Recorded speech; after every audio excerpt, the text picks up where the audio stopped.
Now, another thing that people often say is that for guessing two identical theories, two theories here, suppose you have two theories A and B, which look completely different, psychologically different, ideas in them and so on, but that all the consequences that are computed, are exactly the same. May say they even agree with experiments. They add to them the point is though that the two theories, although they sound different at the beginning, have all consequences the same. It's easy usually to prove that mathematically by doing a little mathematics ahead of time to show that the logic from this one and this one will always give corresponding consequences. Suppose we have two such theories. How are we going to decide which one is right? No way. Not by science, because they both agree with experiment to the same extent. There's no way to distinguish one from the other. So two theories, although they may have deeply different ideas behind them, may be mathematically identical, and they usually, people say, then in science one doesn't know how to distinguish them, and that's right. However, for psychological reasons, in order to guess new theories, these two things are very far from equivalent, because one gives a man different ideas than the other. By putting the theory in a certain kind of framework, you get an idea what to change, which would be something, for instance, in theory A, that talks about something that you say, I'll change that idea here. But to find out what the corresponding thing is, you're going to change in here may be very complicated. It may not be a simple idea. In other words, a simple change here makes maybe a very different theory than a simple change there. In other words, although they're identical before they're changed, there are certain ways of changing one which look natural, which don't look natural in the other. Therefore, psychologically, we must keep all the theories in our head, and every theoretical physicist that's any good knows 6 or 7 different theoretical representations for exactly the same physics, and knows that they're all equivalent, and that nobody is ever going to be able to decide which one is right at that level. But he keeps them in his head, hoping that they'll give him different ideas for guessing. Incidentally, that reminds me of another thing, and that is that the philosophy or the ideas around the theory, a lot of ideas you say, I believe there is a spaceme or something like that, in order to discuss your analysis, that these ideas change enormously when there are very tiny changes in the theory.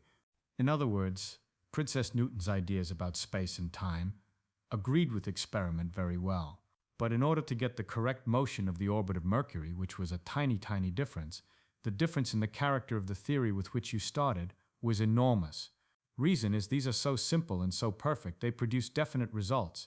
In order to get something to produce a little different result has to be completely different. You can't make imperfections on a perfect thing, you have to have another perfect thing. So the philosophical ideas between Newton's theory of gravitation and Einstein's theory of gravitation are enormous. Their differences, rather, are enormous. What are these philosophies? These philosophies are really tricky ways to compute consequences quickly. A philosophy, which is sometimes called an understanding of the law, is simply a way that a person holds the laws in his mind so as to guess quickly at consequences. Some people have said, and it's true for instance in the case of Maxwell's equations and other equations, never mind the philosophy, never mind anything of this kind.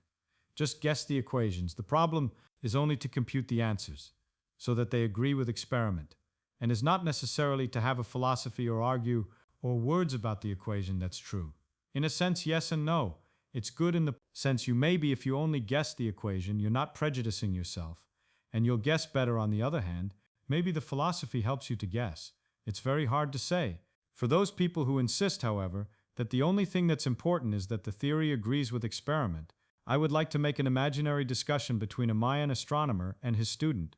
The Mayans were able to calculate with great precision the predictions, for example, for eclipses and the position of the moon in the sky, position of Venus, and so on. However, it was all done by arithmetic. You count numbers, you subtract some numbers, and so on. There was no discussion of what the moon was. There wasn't even a discussion of the idea that it went round. There was only calculate the time when there would be an eclipse, or the time when it would rise, the full moon and when it would rise half moon, and so on. Just calculate it only. Suppose that a young man, Glenda, the astronomer, said, I have an idea. Maybe those things are going around and there are balls of rocks out, like rocks out there. We could calculate how they move in a completely different way and just calculate what time they appear in the sky and so on.